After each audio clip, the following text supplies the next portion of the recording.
Como dije antes, estamos un poco atrasados porque porque fuimos quizá un poco muy lentos con la materia de MOSFET, pero lo cual me importa relativamente poco, porque la parte de DJT es tan parecida a MOSFET que al final ustedes debieran ir relativamente rápido aquí. Entonces hablamos de BJT y la verdad es que al final de la clase pasada quedamos todos medio mareados con la cantidad de ecuaciones que hay. Y levanten la mano los que no quedaron mareados con tanta ecuación. Muy bien. Sí, quedamos todos medio mareados. Entonces estuve pensando en qué forma yo analizo un circuito cuando tengo BJT. Y primero que hay que hacer es saber dónde estoy operando, en cuál de estas regiones estoy operando. Entonces, si me dicen, hola, si me dicen que es un amplificador, yo asumo inmediatamente que estoy en región activa. Y si me dicen que es un switch, yo asumo inmediatamente que estoy en corto saturación. Y luego de resolver el ejercicio, compruebo si es que estoy en lo correcto. En este curso, lo que más me importa es región activa, que es para diseño de amplificadores, la parte analógica. Entonces, vamos a asumir en general que si es un amplificador, estamos en región activa. Cuando un transistor está en región activa, cuando un BJT está en región activa, es realmente fácil hacer los cálculos. Y ya les voy a contar por qué. Eh, no, ¿saben algo? Voy a rayar aquí. Esta parte ya la vimos, realmente, ya hicimos un ejercicio de esto. Así que voy a rayar aquí mismo. Además que esto está relativamente bien explicado en los apuntes, así que leanlo. Em, Cuando yo agarro un circuito con BJT y asumo que está en región activa, valen como siempre las ecuaciones de Kirchhoff, ¿cierto? Ley de voltaje, ley de corrientes, todo eso vale. Pero hay dos ecuaciones que están implícitas en todas las que hemos visto hasta ahora, no, no implícitas, algunas implícitas, otras explícitas, pero hay dos ecuaciones que yo siempre planteo cuando resuelvo uno de estos circuitos en DC, en polarización. Una de ellas es VBE en DC de 0.7 volts. De hecho, es una respuesta. VBE 0.7 volts cuando el transistor es de silicio, 0.3 cuando es de germanio, pero siempre vamos a usar silicio en este curso. Entonces, VBE 0,7 volts lo ponen como una restricción externa. Y la segunda importante es que hay un I sub B y un I sub C, mejor mayúsculas porque son DC, y la ecuación es I sub C igual beta veces I sub B, cuando beta es algo así como del orden de 100 dependiendo del transistor. Y con esas dos pueden resolver todos los circuitos que tengan un transistor en región activa en DC. Habiendo dicho eso, les di la clave. ¿Cacharon eso, no? Les di la clave para sacar una buena nota en la I4 o en la I3. Hasta hoy día entra en la I3, po, ¿o no? ¿Cuándo es la I3? El lunes. Entonces, hasta lo que veamos hoy día entra en la I3. Voy a ver materia como loco hoy día. Y me gustaría que lleguen con los formularios el miércoles. Así que el miércoles se esperan los formularios para la I3. Los que no han podido llegar con sus formularios a tiempo saben que soy bastante intransigente con eso. Así que esfuércense, lleguen con los formularios de la I1 y 2 y adjúntenlos con el de la I3, pónganle un corchete y entreguen todo eso. Si hay dudas de cómo hacerlo, pueden preguntarme. Ya, curva característica en regiones, activa, saturación y corte, configuración emisor común. Entonces estas son las curvas.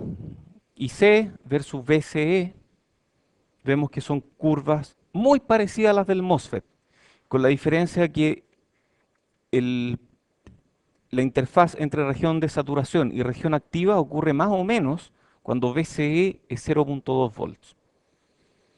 Y además tenemos unas curvas de HFE, que es beta. Beta es lo mismo que HFE. Y HFE tiene una versión AC y una versión DC. Típicamente uno usa la versión DC, pero la versión AC es la que uno debería estar usando realmente, que es beta en pequeña señal, que es muy parecido a beta en gran señal. Y beta en este curso son iguales. Para todos los efectos prácticos, los betas de gran señal y de pequeña señal son iguales.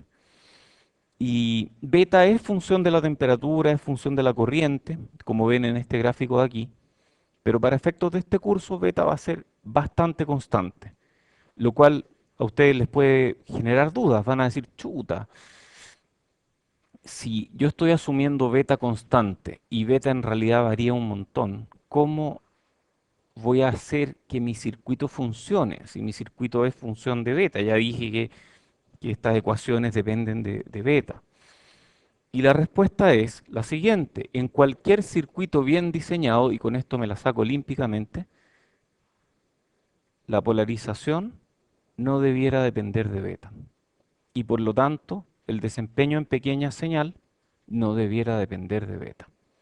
Por lo tanto, aunque beta varíe un montón, mientras sepamos de qué orden es beta, estamos bien. Entonces, después viene esta otra pregunta, porque ya les dije cómo resuelvo yo un transistor en región activa. Ocupo dos ecuaciones, VBE 0.7 volts e I sub C beta I sub B.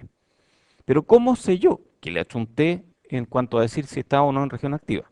Y hay que usar esta especie de receta de cocina. La pongo de esta forma, en realidad es más o menos obvio, que consiste en asumir un supuesto y luego confirmar. Por ejemplo, asumo que está en región activa, luego resuelvo, calculo voltaje y corriente, y luego determino si estoy realmente en región activa o no. En un NPN es ver si VCB es mayor que menos 0.4 volts, o lo mismo que decir que VCE sea mayor que 0.2 volts. En un PNP, VCE es menor que menos 0.2 volts. Si eso ocurre, o sea, si estoy de aquí para allá, estoy en activa. Y si no ocurre, entonces el transistor está saturado.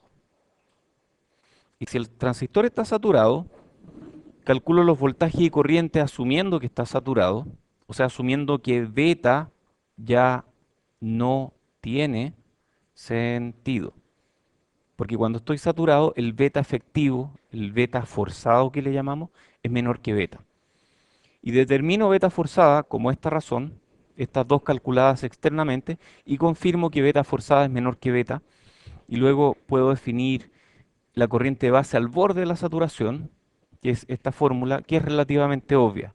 Es la corriente base necesaria para que esté justo en el punto límite de la saturación, y después puedo calcular el factor de saturación, que en otras partes también le llamo factor de sobreexcitación, que es I sub B partido por I sub B EOS. En el libro le llamo, en los apuntes le llamo factor de sobreexcitación. No sé cuál es el nombre correcto, la verdad, pero porque es en español y todo eso. Polarización, al igual que en un MOSFET, momento, polarización. Entonces hay una parte que es polarización para calcular valores de C, y a partir de esa polarización, seguramente, si es que esto se parece a MOSFET, yo voy a poder extraer un modelo de pequeña señal y luego calcular parámetros de pequeña señal. Es tal cual. Entonces la polarización es lo que me permite definir el punto de operación Q del MOSFET, del BJT, por ejemplo ahí, o aquí, o aquí. Y con Q yo puedo determinar en qué región de operación, en particular qué corriente tengo, I sub C. Y con I sub C puedo calcular GM, RO, RPi, RE. Esas no las conocía. Me acordaba de GM y RO nomás. Pero en este tipo de transistores, dado que hay una corriente de base distinta de cero, entonces aparecen un par de parámetros extra en pequeña señal. Y eso los vamos a aprender en esta clase. Entonces veamos un ejemplo en región activa. Ya les dije que está en región activa, pero en realidad pueden no saber que está en región activa y hacer los cálculos igual. Y van a usar exactamente lo mismo que les dije aquí. VBE 0.7 volts y sub C igual beta y sub B. Y con eso se resuelve. Entonces, determine voltaje de nodo y corrientes de rama, suma beta igual 100. Entonces, yo parto asumiendo que esto está en región activa y B es 0.7 volts. Entonces B, ¿va? ¿Y la flecha? Se fue la flecha. ¿Dónde está la flecha? Ah, está aquí arriba. Ah, y la flecha está entrando. O sea, este es el emisor, este es el colector y esta es la base. ¿Y qué pasó aquí? Es un PNP. Entonces, aquí aparecen los 0.7 volts, ¿cierto? Aquí dice 10. Si este es 0 y aquí hay 0.7, entonces este nodo está a 0.7 volts. Esto es 10 menos 0.7, o sea, aquí hay 9.3 volts en una resistencia de 2 kilo ohm. Por lo tanto, ahí puedo calcular inmediatamente la corriente. I sub E es 10 menos 0.7 partido por 2 kilos, y eso me da 4.65 miliamperes. Después yo tengo que I sub C es alfa veces I sub E, y esto es I sub C. Y eso va a ser, si beta es 100, hola, alfa vale beta partido por beta más 1 es 0.99. Entonces tenemos que alfa va a dar, esto me va a dar 4.6 miliamperes. Luego yo puedo calcular B sub C. ¿Cómo calculo B sub C aquí? Aquí tengo menos 10 volts, le sumo esta caída de tensión, B sub C entonces menos 10 volts, más esta caída de tensión que es por ley de Ohm, I sub C multiplicada por RC, ¿cierto? Que es un kilo. Y eso me da menos 5.4 volts. Ah, y este era 0,7, esto es menos 5.4. Hay una media diferencia aquí. De hecho, es mucho mayor que 0.2, que es mucho mayor, eh, no, de hecho, VCE en este caso es menos 5.4 menos 0.7, ¿cierto? En módulo. Y eso es mucho mayor que 0.2 volts. Por lo tanto, estoy en región activa. Estando en región activa, entonces puedo hacer cálculo asumiendo que estoy en región activa. Em, Beta eventualmente va a hacer que haya una cierta corriente I sub B. ¿Para dónde va I sub B aquí? Hacia la Tierra, muy bien, esa es I sub B. I sub B va hacia la Tierra. ¿Por qué va hacia Tierra y no entra al transistor?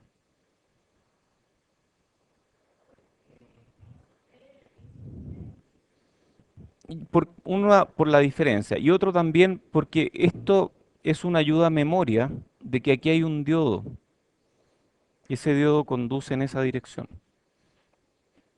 Ok, entonces I sub B. ¿Cuánto vale I sub B? Según la fórmula es I sub C partido por beta. Y yo puedo calcular eso, I sub C la tengo, esa la divido por 100 y me da em, 0.05 miliamperes. Lo malo es que depende de beta y cuando las cosas dependen de beta son muy sensibles porque beta puede ser cualquier cosa. El fabricante me dice, mira, beta es del orden de 100, pero en realidad puede ser 250 o puede ser 50. Entonces, I sub B realmente va a cambiar un montón, lo cual es malo, pero en un circuito bien diseñado, el desempeño no debiera depender de esto. Ok, ya lo tenemos. Sí,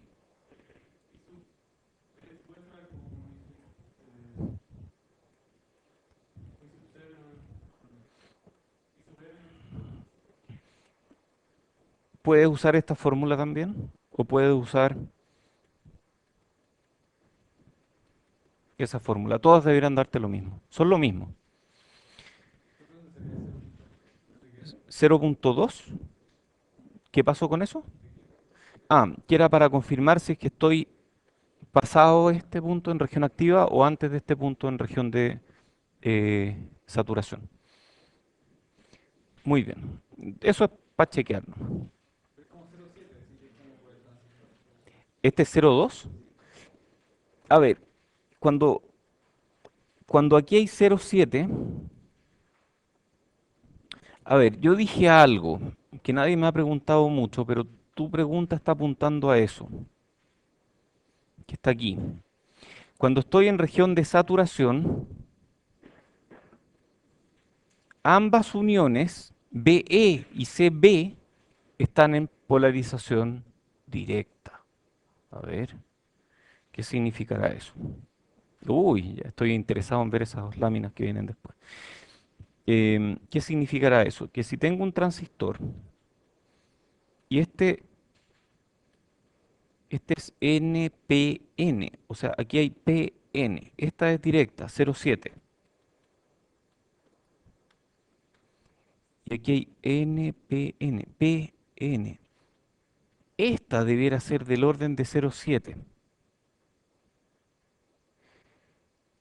pero este diodo es mucho más grande en términos de superficie que este diodo. Por lo tanto, para tener la misma corriente necesita un voltaje mucho más chico. Y cuando esta condición se da, esta diferencia es 0,2 volts, que es ese punto. Ya, muy bien. Veamos otro ejemplo en saturación. No sé si vale. Sí, este es corto ya. Entonces, el valor de beta está en el intervalo entre 50 y 150. Eso es lo que me dicen. Beta vale el fabricante. Oye, ¿cuánto vale beta? Mira, entre 50 y 150. Determine RB tal que el factor de sobreexcitación, que también le llamé factor de saturación, sea mayor que 10. Y este circuito puede no representar nada para ustedes, pero para mí representa mucho. Porque, por ejemplo, esto de aquí puede representar una carga que yo quiero encender y apagar usando un microprocesador. Y el microprocesador genera 5 volts o tierra y yo quiero encender o apagar esta carga. Y si la conecto directamente, probablemente la corriente que es capaz de entregar el microprocesador no es suficiente. Entonces voy a ponerle un transistor entre medio. Si le pongo un MOSFET puedo omitir RB, pero cuando le pongo un BJT tengo que incluir RB, porque aquí aparecen 0,7 volts, aquí hay 5 menos 0,7, entonces I sub B lo puedo calcular, I sub B va a ser 5 menos 0,7 volts partido por RB. Todavía no sé cuánto vale RB. Yo después tengo que I sub C va a ser 10 volts menos, ¿qué voltaje aparece aquí cuando estoy en saturación? Sub C va a ser 10 volts menos 0,2 volts partido por 1 kilo. Y eso es como 9,8 mili, ¿cierto? 9,8 mili amperes. Ok, muy bien. Si yo quisiera estar al borde de la saturación, ¿cuánto debería ser I sub B?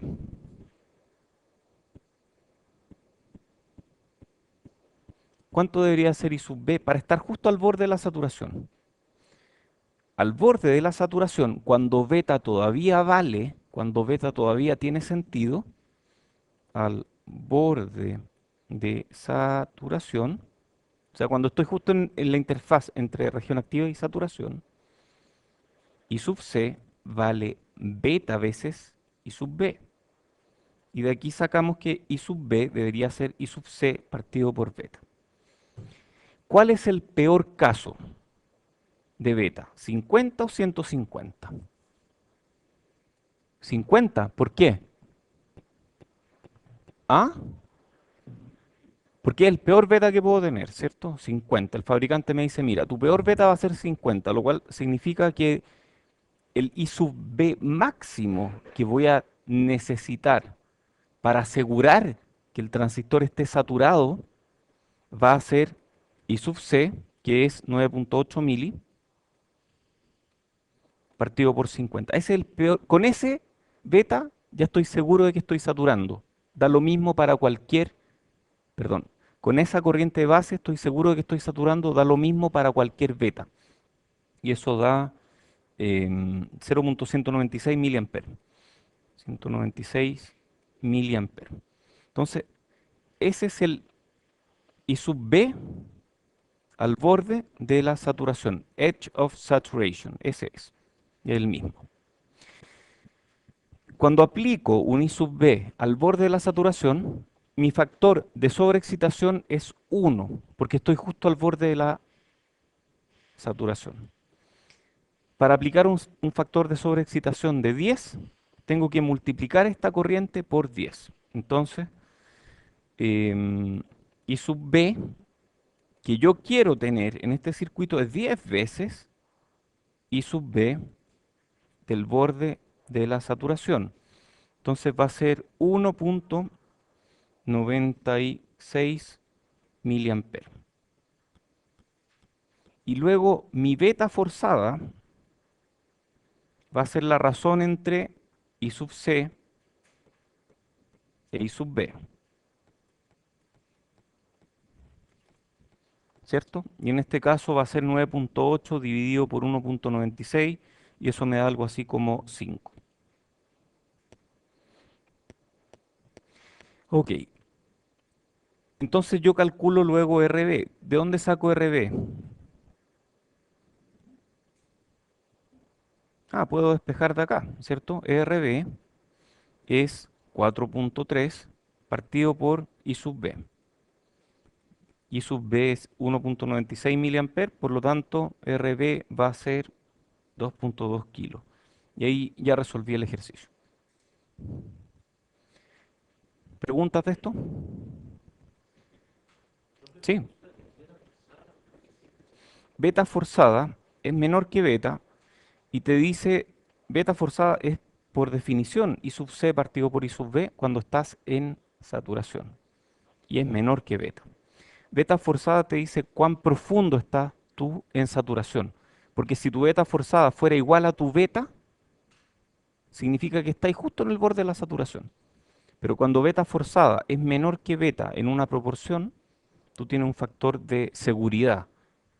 Y ese factor de seguridad dice, mira, aunque beta varíe un poco, o aunque la resistencia RB varíe un poco y la corriente de base varíe un poco, igual tengo un cierto margen que me va a asegurar que estoy todavía en región de saturación.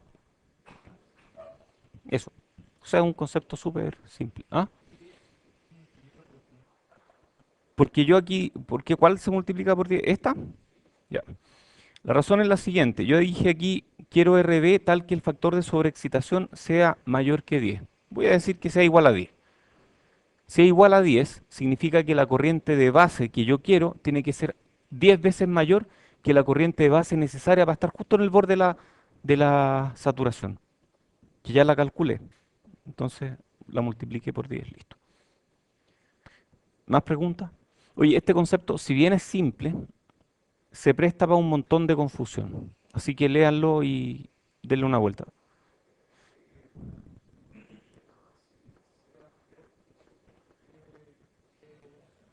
Que la corriente de base sea mayor que esta, ¿sí?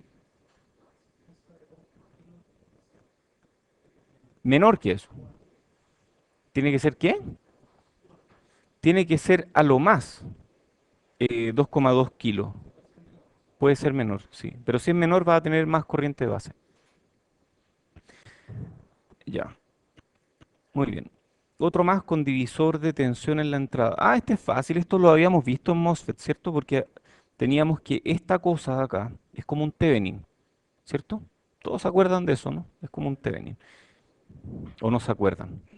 Entonces yo tenía un Thevenin en que el voltaje de Thevenin era este divisor de tensión. Si este es 15 volts, este es 50 y este es 100 kilos, ¿de cuánto es este voltaje de Thevenin? 5 volts, perfecto. ¿Y cuánto es la resistencia de Thevenin? ¿Era qué cosa? ¿Qué operación uso entre estas dos? El paralelo, ¿cierto? Que da, de hecho, Algo como 30 y tantos kilos, ¿no? Da 33,3 kilos. Eso es RB1 paralelo RB2. Ok. Y eso luego llega a este... Ah, no, un momento. Aquí hay un RE y aquí hay un RC. Y esto es 15. Muy bien. Pregunta, ¿qué voltaje hay aquí? 0,7 volts. 5 menos 0,7, 4,7 volts. Por lo tanto, aquí hay corriente. Oye, esa es la media diferencia respecto de un MOSFET, ¿cierto? Ahí hay corriente base. Y podemos calcularla fácilmente. Esa corriente es 4,7 y sub B va a ser 4,7 volts partido por 33.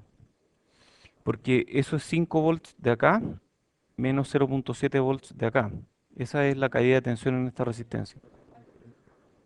Estoy calculando pésimo. Sí, es 4,3. Gracias. Esto es 0,7, sí. 4,3. Toda la razón. Sí, siempre me pasa. Y eso da, claro, la típica. Era para ver si estaban atentos. Y eso da,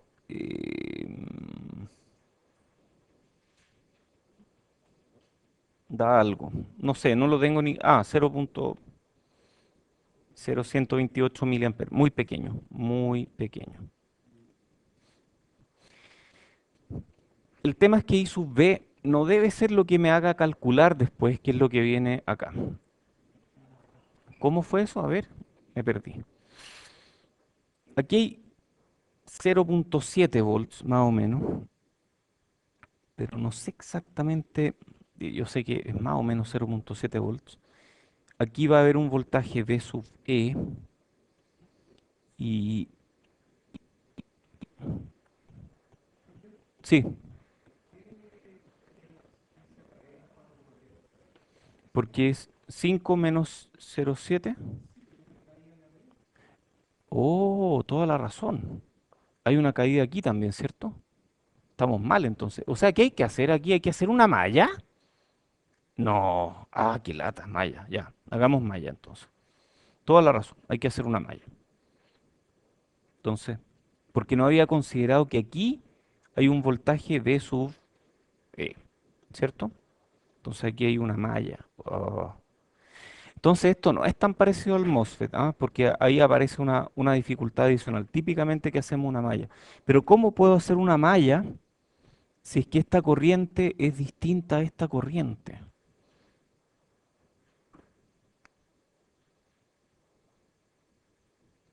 Son corrientes distintas.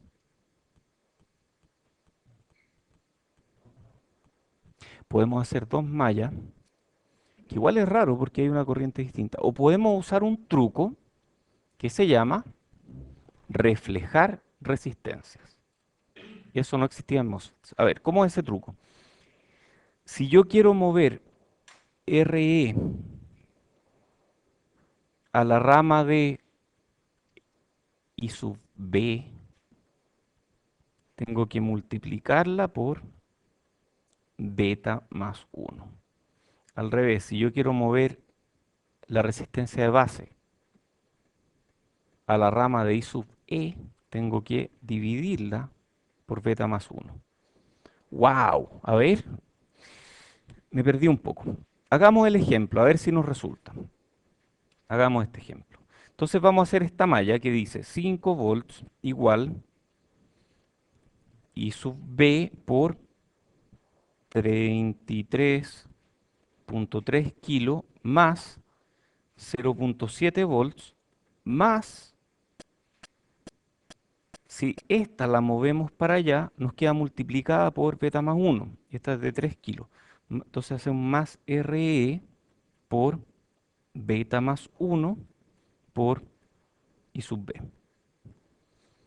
Lo cual es obvio. ¿Ah? Eso es obvio porque en realidad este beta más 1 por I sub B realmente es I sub E. Entonces estoy haciendo la malla correspondientemente, pero la puedo referir a una sola corriente haciendo este truco de reflejar hacia un lado o hacia el otro. Y de esta ecuación tengo los 5, tengo todo excepto I sub b. Entonces de aquí yo puedo sacar I sub b y me da 0.0128 miliamperes. Y puedo sacar I sub e, que me da 1.29 miliamperes. Y de ahí puedo sacar todo lo demás. I sub c es 1.28 miliamperes, que es alfa veces I sub e, ¿cierto? Y después puedo sacar Bc, que es 15 volts, menos Rc por I sub c, y eso me da 8.6 volts, y puedo calcular este voltaje y luego veo que está en región activa. Entonces la conclusión de esto es que aquí hicimos dos cosas que al principio de este curso son absolutamente raras y al final de este curso son súper obvias. Una es identificar que aquí hay un Thevenin y ese Thevenin me simplifica mucho la resolución del circuito. Y la segunda técnica que usamos, que nos evitó un paso realmente, es reflejar esta resistencia a la base.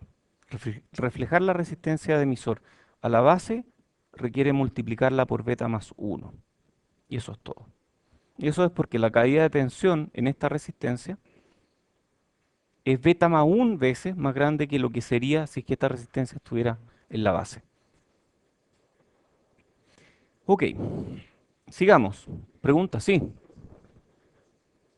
¿Se puede hacer con resistencia? Sí. ¿Y con qué más podría hacerse? ¿Con capacitancia, por ejemplo? Se puede hacer, a ver, en realidad el truco de reflejar una resistencia a la base viene del hecho que al usar esta malla, yo en realidad aquí debía haber puesto I sub B. Pero yo sé que I sub B es beta más 1 veces I sub B. Y ese beta más 1, si yo aplico propiedad asociativa,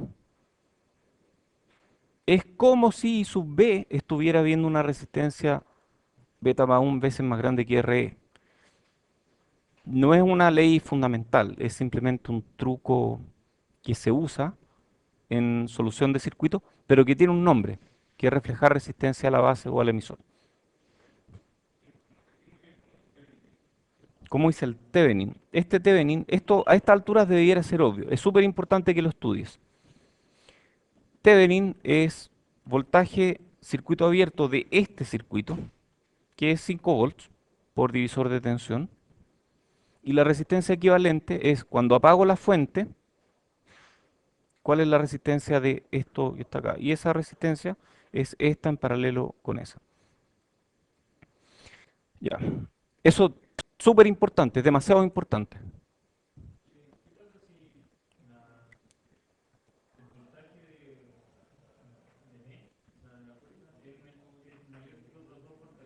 Si el voltaje de base es mayor que este y que el de arriba, entonces estoy en región de saturación. No, no puede pasar corriente hacia arriba porque te estaría entregando potencia, eso no puede ocurrir.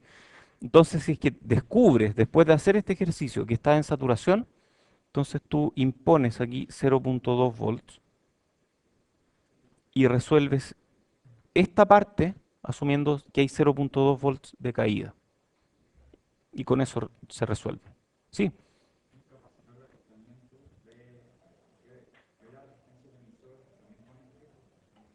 Oh, buena pregunta. ¿Cómo se ve este aquí? ¿Tú dices este aquí o este el de acoplamiento de la... El de acoplamiento a la base iría aquí, típicamente. O sea, tú tienes aquí tu entrada, tienes aquí este voltaje que establece la base. Entonces tu pregunta era si ve, si este capacitor ve qué cosa. Ah, para ver si es, para ver, tú estás diciendo si es que tengo que calcular, por ejemplo, el ancho de banda de esto. Muy buena pregunta. ¿Qué resistencia ve este capacitor? Si es que hay baja impedancia hacia la izquierda, Este capacitor ve esta en paralelo con esta, en paralelo con algo más, que puede ser esta llevada allá, pero también va a llevar otra resistencia de pequeña señal que no hemos visto todavía. Así que eso es pregunta que se resuelve después, pero sí, se puede. Ya, mejoremos el modelo efecto Early, esto ya lo saben, ¿cierto? Entonces al haber efecto Early, que es mucho menos pronunciado que en el caso de los MOSFET, aparece aquí una resistencia de salida, aparece una pendiente aquí, y todas estas curvas se intersecan ahí, y el modelo nos queda con un RO en paralelo entre C y E, por lo tanto la corriente va a ser I sub S por E a la VBE partido por VT por algo. ¿Y qué es ese algo? Ustedes me dicen. Uno más, ¿cuánto era? Ah, era proporcional a BCE, ¿cierto? BCE. Ah, y esto tiene que tener unidades, esto es adimensional, entonces tengo que dividirlo por vea, algo así, ¿o no? ¿Sí? ¿Les gusta así? A mí me gusta. Ya, ¿qué es lo mismo que le ponían a la ecuación del MOSFET? ¿Se acuerdan que el MOSFET, cuando incluye un efecto Early, tiene un pedazo extra a la ecuación de la corriente? Y ese pedazo extra modela cuánto exceso hay a medida que BCE crece. Es simplemente eso. Sí, cuando tienes VA finito, es malo, sí. Tú quieres VA lo más grande. Es mucho más grande. VA es mucho más grande que en los MOSFETs. De hecho, no sé cuánto es muy grande. Es infinito. Yo tuve un curso de BJT cuando estaba en el doctorado y ahí asumíamos VA infinito. Ok, veamos en pequeña señal. Y esto probablemente para ustedes no es nuevo porque ya lo han visto antes cuando hablamos de MOSFET. BJT tiene cuatro regiones de operación: activa, activa inversa, que nunca la vamos a usar, corte y saturación. Cuando es utilizado como interruptor, opera en regiones de corte y saturación. Cuando es utilizado como amplificador, opera en punto de operación, en región activa, con voltaje y corrientes bien definidos. Y esto no es nuevo para ustedes. Variación en torno al punto de operación representan las señales que el VJT procesa. Entonces ahora vamos a ver qué es lo que ocurre cuando el VJT está en ese punto de operación Q.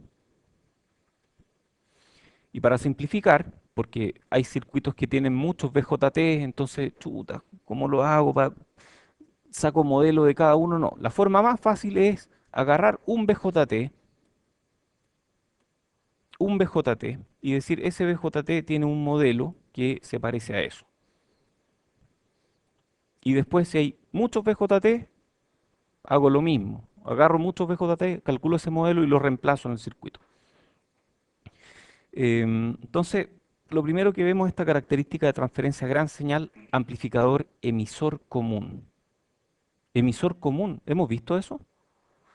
No, pero me suena muy parecido a algo que sí vimos en MOSFET. El emisor es común, la entrada está en la base y la salida está en el colector. Entonces, este amplificador está implementado mediante un VJT en configuración emisor común y asumiendo algún circuito se encarga de mantener esto en región activa, en un punto de operación correcto, vamos a aplicar un voltaje aquí, de pequeña señal, y vamos a obtener un voltaje mayor e invertido a la salida. O sea, de hecho, yo puedo graficar VO versus VI, VO versus VI. Aquí no hay corriente. Esto es una curva de transferencia estática. Si VI es muy pequeño, no alcanza a polarizar el transistor y va a estar en corte. Si está en corte, la corriente va a ser cero. Si la corriente está en cero, la caída de tensión aquí es cero. Por lo tanto, el voltaje de salida es VCC. Ahí está. Si mi entrada es pequeña, mi voltaje de salida es VCC. A medida que avanzo, de repente voy a llegar a estos 0.7 volts más o menos, en que aquí ya empieza a haber una corriente relevante y por lo tanto esta corriente crece rápidamente.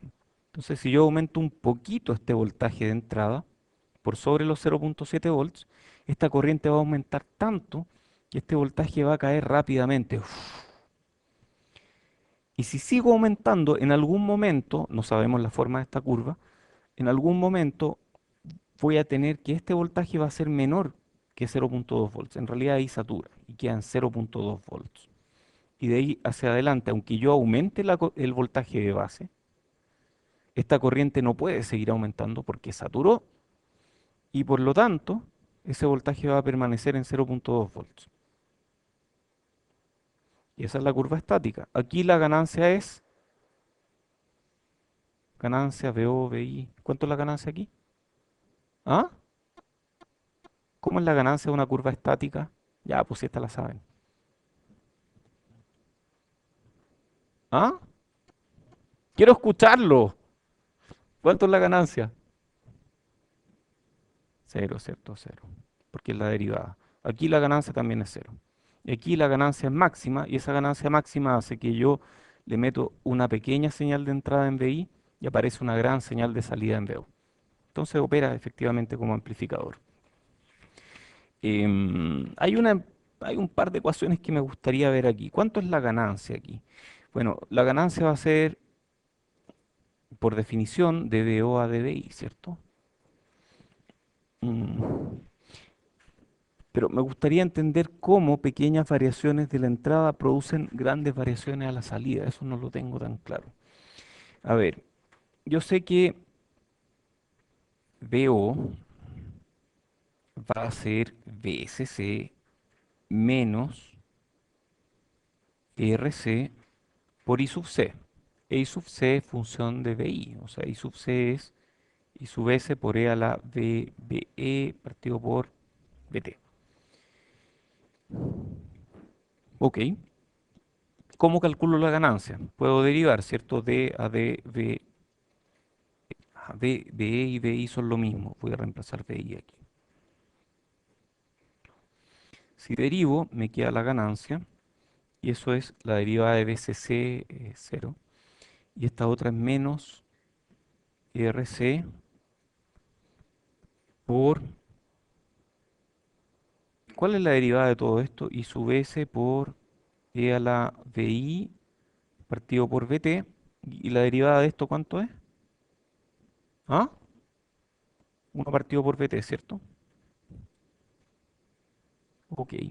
Ah, momento, momento. Esta de aquí, ¿la reconocen o no? ¿Cuánto es esto? Es I sub C, ¿o no? ¿Cuánto es I sub C por RC? I sub C por RC es la caída de tensión. Entonces, AB es la caída de tensión en esta resistencia, perdón, VRC, porque es un voltaje, partido por BT, un signo menos delante. Ya, no fue muy difícil llegar a ese resultado. No fue extremadamente difícil. Pero a mí me gustaría un método que no requiera que yo derive, porque no le creo mucho a los modelos, porque no me gusta derivar, no sé. Entonces vamos a buscar ese modelo y ese modelo es lo que vamos a ver aquí. Pero antes de eso voy a hablar del BJT como amplificador. Entonces aquí vemos de nuevo este gráfico raro, aquí está de otra forma, aparece un VBE versus, no, perdón, I sub C versus VBE. Ah, y es como un diodo. Efectivamente, el transistor aquí opera como un diodo que me entrega una cierta corriente I sub C en función de VBE, ¿cierto? Esta ecuación es I sub C igual I sub S por E a la VBE partido por VT. Y está graficado en el eje positivo hacia la izquierda. Y ese I sub C realmente lo que es, cuando lo llevo a región activa, son curvas de este estilo. Pequeñas variaciones en torno a VBE producen tremendas variaciones de I sub C y según este Thevenin produce tremendas variaciones en el voltaje de salida y tremendas variaciones en la corriente de salida. Entonces el BJT puede operar como amplificador. Es lo mismo que veíamos en el MOSFET. La única diferencia es que aquí hay corriente de base. En pequeña señal, el BJT se comporta como un transconductor que convierte voltaje de entrada a corriente de salida. Y ese transconductor opera en pequeña señal. Por lo tanto, yo tengo que resolver el problema en dos formas distintas. Una en DC, gran señal, que es no lineal, y cuando es no lineal aplico 0.7 volts, aplico I sub B, es I sub C partido por beta, etcétera. Y luego, cuando ya resolví eso, obtengo I sub C. Teniendo I sub C, puedo calcular los parámetros de pequeña señal del transistor y hacer el mismo cálculo en AC. Y de aquí yo saco la ganancia y todo lo demás. Entonces va a aparecer algo que es un GM, que es esta transconductancia, que es lo que relaciona el voltaje VBE y la corriente I sub C de manera incremental. Al decir de manera incremental, estoy hablando de la tangente en el punto de operación. Pequeños cambios de VBE provocan pequeños cambios de I sub C. Y eso es lo que vamos a calcular a continuación. Entonces, un segundo. Esto va de voltaje a corriente. O sea, aquí hay un GM que dijimos que tiene unidades de Siemens, ¿cierto? O sea, el transistor va a ser efectivamente un transconductor que agarra voltaje y lo convierte en corriente. Algo que agarra voltaje y convierte en corriente. Ah, y esa corriente después yo la puedo pasar por una resistencia de salida y convertir en un voltaje más grande y amplificar. Entonces, es lo mismo que veíamos en MOSFETs, pero con modelos distintos. A ver, yo sé que I sub C, aquí voy a ser un poco más cuidadoso con la notación. Esto es instantáneo. Es I sub S por E a la VBE partido por VT. ¿Cierto?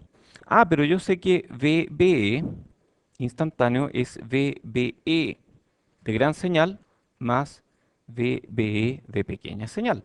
Por lo tanto, I sub C es I sub S por E a la, aquí sumo los dos, VBE partido por VT. ¿Cómo me queda esto?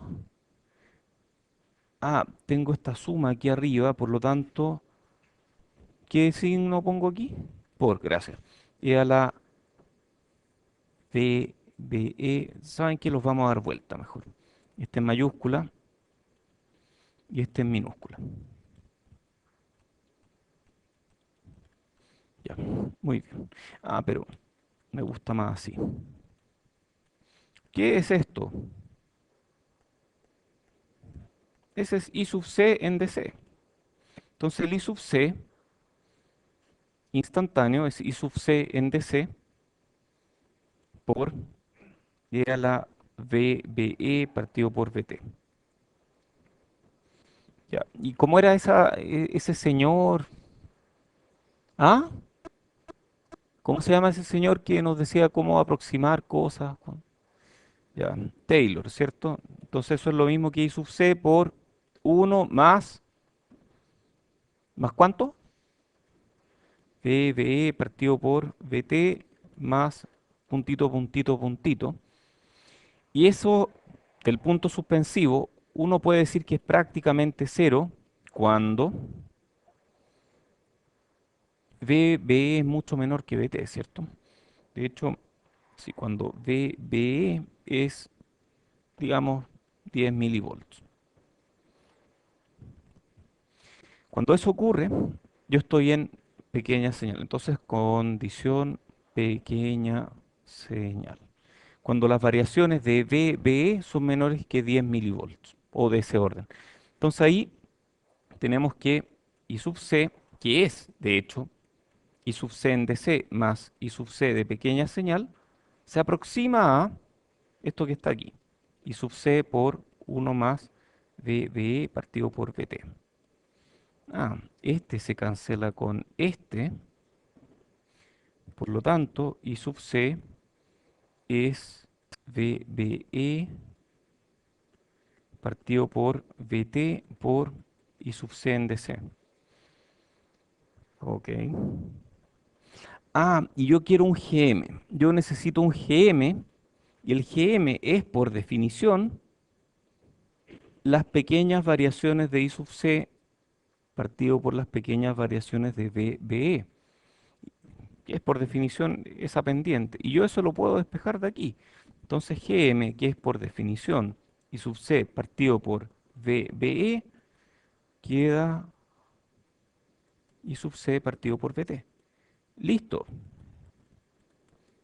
Entonces, si yo tengo un transistor BJT con corriente I sub C y estoy a una temperatura T, yo puedo calcular VT como KT partido por Q y luego tengo I sub C partido por VT y tengo GM. Independientemente de si el BJT es de silicio, es de germanio, es de silicio germanio, es de arseniuro de galio, de lo que sea. Todos los BJT, da lo mismo si es así el transistor o así chiquitito, todos los BJTs con una corriente I sub C tienen el mismo GM en función de la temperatura. Ah, igual es fácil, igual es súper fácil. Em, Eso lo facilita un montón. Entonces, ya tenemos lista esta parte del modelo, ya tenemos lista esta parte que nos relaciona Bin con Iout. Pero nos falta otra parte del modelo y es la parte que nos modela lo que ocurre con las resistencias de base y emisor en pequeña señal. Y esa parte del modelo la vamos a derivar a continuación. Entonces yo sé que I sub B de pequeña señal es I sub C de pequeña señal partido por... No, perdón, esto es instantáneo. I sub C instantáneo partido por beta. Y eso es I sub C de C partido por beta más I sub C de pequeña señal partido por beta. Entonces de aquí yo puedo calcular un I sub B como Gm partido por beta. Esto es después de un par de pasos que me salté por VBE. Entonces aquí aparece una especie de resistencia, Rpi. Y ese Rpi es, por definición, la resistencia que relaciona B sub BE partido por I sub B, y esa tiene un valor de beta partido por Gm. Oye, y hablo de resistencia y no hablo de resistor. ¿Por qué?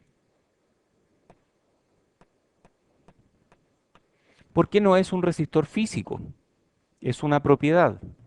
Y las propiedades son resistencia. ¿Cierto? Una resistencia es por definición una razón entre voltaje y corriente. Pero no es que haya un resistor físico en el circuito. Aparece una relación entre voltaje y corriente y yo por eso le llamo resistencia. Aparece este Rp. Oye, ¿y cómo era la resistencia equivalente de un diodo? De hecho, esto, a ver, Gm, acabo de poner Gm. Esto es beta partido por Gm. ¿Y Gm cuánto era? Era IC partido por Vt. IC partido por Vt. O sea, esto es beta Vt partido por IC. Esa es la resistencia. ¿Cómo era en un diodo, se acuerdan? ¿Ah? Era como Vt partido por IC, ¿cierto? Es súper parecida a la del diodo, pero es beta veces más grande. Por lo tanto, la corriente base es muy pequeña. Ya, y luego I sub E, mismo truco, I sub C partido por alfa, que es I sub C en DC partido por alfa más I sub C en pequeña señal partido por alfa. Hoy espero que estén anotando harto porque vinieron muy pocos hoy día. Y de aquí tenemos que R es BE partido por I sub E, y eso finalmente da lo siguiente: RE es alfa partido por GM. Y alfa dijimos que era prácticamente uno, por lo tanto R es casi uno partido por GM, que es BT partido por I sub C.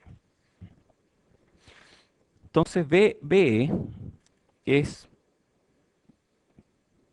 según esta ecuación, Rpi por I sub B, y también vale RE por I sub E. Entonces BE se puede mirar de las dos formas distintas. Se puede mirar desde la base o desde el emisor, ¿sí?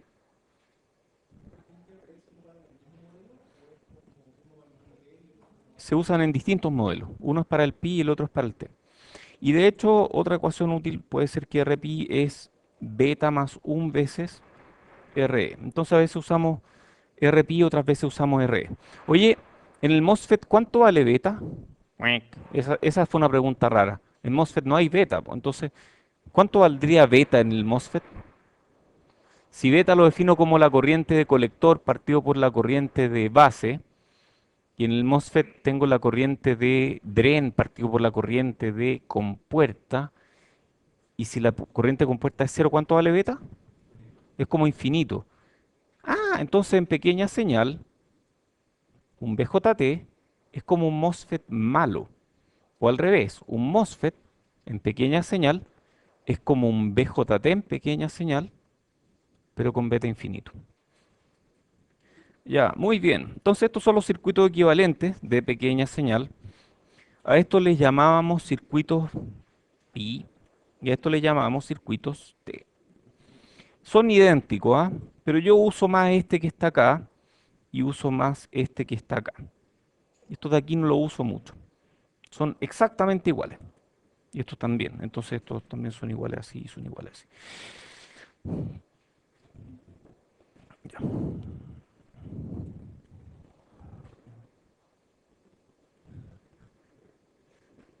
ya, ahí sí.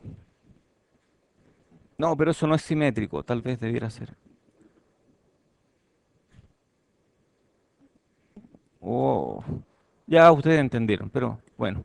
Em, entonces, es un VBE aquí de pequeña señal. Aparece una resistencia RPi que antes no habíamos visto en el MOSFET porque era infinita. GMBB, esa sí la conocemos. Y GM es I sub C partido por BT. Y RPi es beta partido por GM. Entonces, no, es, claro, beta partido por GM. Aquí está. Eso es beta, esa es RPi. Muy bien. Y después tenemos este otro modelo, que es el modelo T, que dice BBE y hay un RE ahí. Y ese RE es alfa partido por GM, que es como uno partido por GM. Y aquí tenemos GMBBE.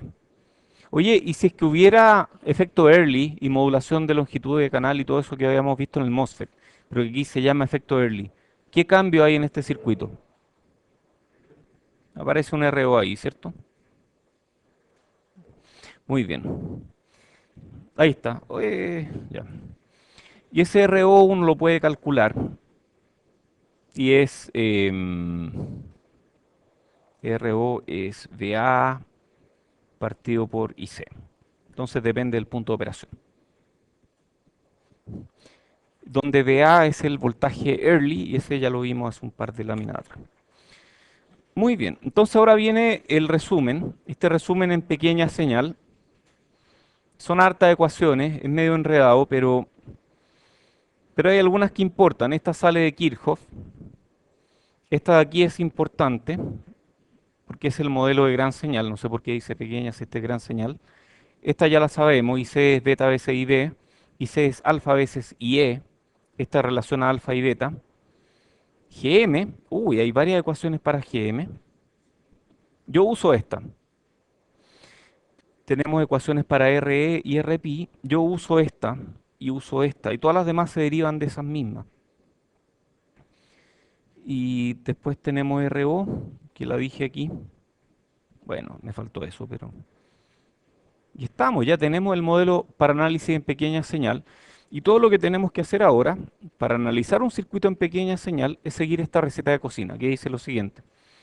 Uno, determinar voltajes de nodo y corrientes de rama en Q, que es el punto de operación de C. Eso ya la sabíamos. Habiendo encontrado esos voltajes de nodo y corrientes de rama, tenemos I sub Cs para diferentes transistores. Segundo punto, encontrar los modelos de pequeña señal en torno a Q para todos los dispositivos. O sea, teniendo I sub C, yo puedo calcular GM, que es I sub C partido por BT. Puedo calcular RPi, que es beta partido por GM. o RE, que es alfa partido por GM, y puedo calcular RO, que es dA partido por I sub C. Sí,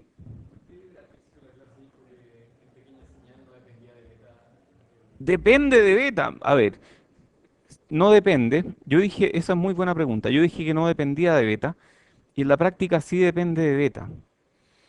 Pero la ganancia y el ancho de banda ojalá no dependan de beta. La corriente de entrada sí va a depender de beta. O sea, al final RB, a ver, si te fijas aquí, alfa va a ser siempre casi igual a uno. Por lo tanto, RE no va a depender de beta prácticamente. Pero RPi, que me indica de alguna forma la corriente de base, esa sí depende de beta. Entonces sí, la corriente de base depende de beta. Esa dependencia nunca la podemos evitar. El tema de hacer que esa corriente de base sea lo suficientemente chica como para que no me cargue la etapa anterior del circuito. Claro, entonces o- que la corriente de base sea tan chica, es decir, que la resistencia de RPi sea tan grande para que no me cargue la etapa anterior. ¿De acuerdo? Si eso está bien hecho, no debería depender mucho de beta. Después, tercer paso, apagar fuentes independientes de C. Eso ya lo sabemos hacer, sustituyendo las de voltaje por cortocircuito y las de corriente por circuito abierto. Luego reemplazo los dispositivos no lineales, por ejemplo los BJTs, por sus modelos de pequeña señal que ya calculé. Y luego analizo el circuito como si fuera lineal. Entonces, lo que viene ahora, realmente ustedes ya saben hacerlo. Y vamos a hacerlo rápidamente en un pequeño ejemplo, sin entrar en mucho detalle, de qué tipo de amplificador es este. Entonces, para polarizar esto necesitamos dos fuentes, una en DC y otra en AC. Mi señal es esta. Y aquí me dice encuentre la ganancia del circuito. Bueno, la ganancia, este es VO. La ganancia va a ser VO partido por VI. Y así a priori no tengo idea, pero lo primero que tengo que hacer es suponer que esto está en región activa. Si está en región activa, aquí hay 0.7 volts. Por lo tanto, en DC, ¿qué le pasa a esta fuentecita? En DC se apaga. Se apaga esta. Y me queda que en DC la corriente I sub B, en DC I sub B vale 3 volts menos 0.7 volts partido por RBB.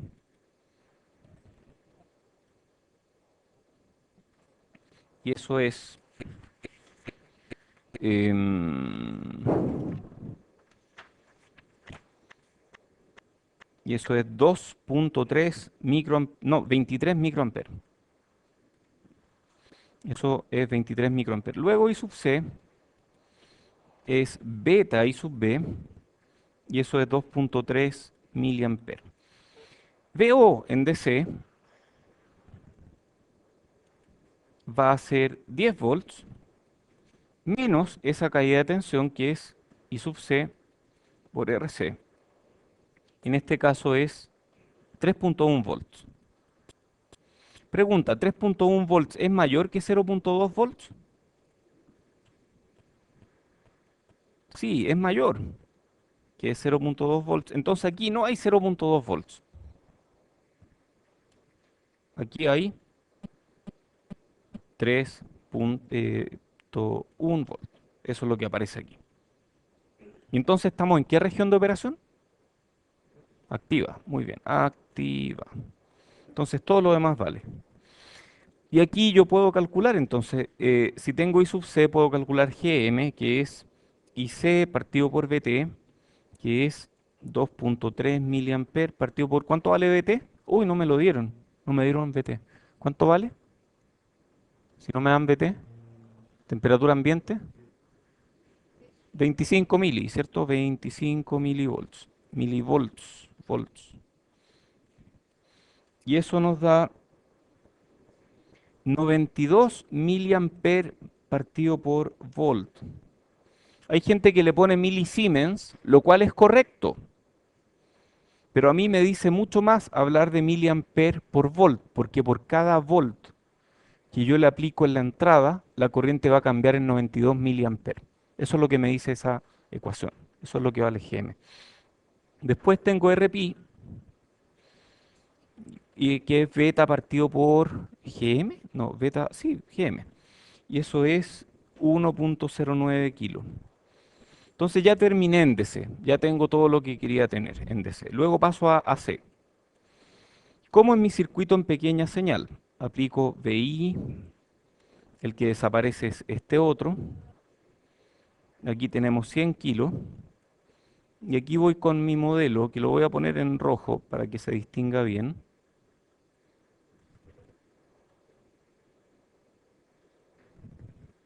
Esto es GM VPI. Este de aquí es VPI. Y este R es RPI. Y el resto es RC a tierra. Y aquí tengo VO. Y podemos calcular esto mismo en AC. Y finalmente obtenemos que VO partido por VI es menos 3,04 volt partido por volt. Y eso sale de aquí. Entonces hicimos en AC, hicimos en DC aquí arriba. Tenemos las dos partes del ejercicio. Muy bien. ¡Ah! ¡Wow! Uy, son muchos componentes. No, no lo voy a hacer aquí. Este es un ejercicio que está en el libro, pero ustedes pueden hacerlo. Tengo un Thevenin para mi señal, tengo una impedancia de entrada, tengo capacitores infinitos. Ojo que aquí, silencio, ojo que aquí la resistencia vista en esa dirección queda en paralelo con esta. Entonces hay que hacerlo en pequeña señal y ver lo que queda. Estos capacitores de acoplamiento me simplifican harto la pega porque hacen que en DC estos no aparecen, por lo tanto estas etapas son totalmente independientes en DC. Y yo resuelvo cada etapa por separado. Y luego al acoplarlas en AC, ahí sí me importa porque estos capacitores actúan como cortocircuito. Si hacen este ejercicio, que tienen harto espacio para hacerlo, van a llegar a que el resultado final, no lo voy a hacer porque realmente no tiene mucho sentido, si quieren lo hacen en ayudantía, que es VO partido por, bueno, en realidad lo dejo aquí, pero van a llegar a que VO partido por VSIG es 1292 volt partido por volt. Y pueden calcular impedancia de entrada, impedancia de salida y pregunta.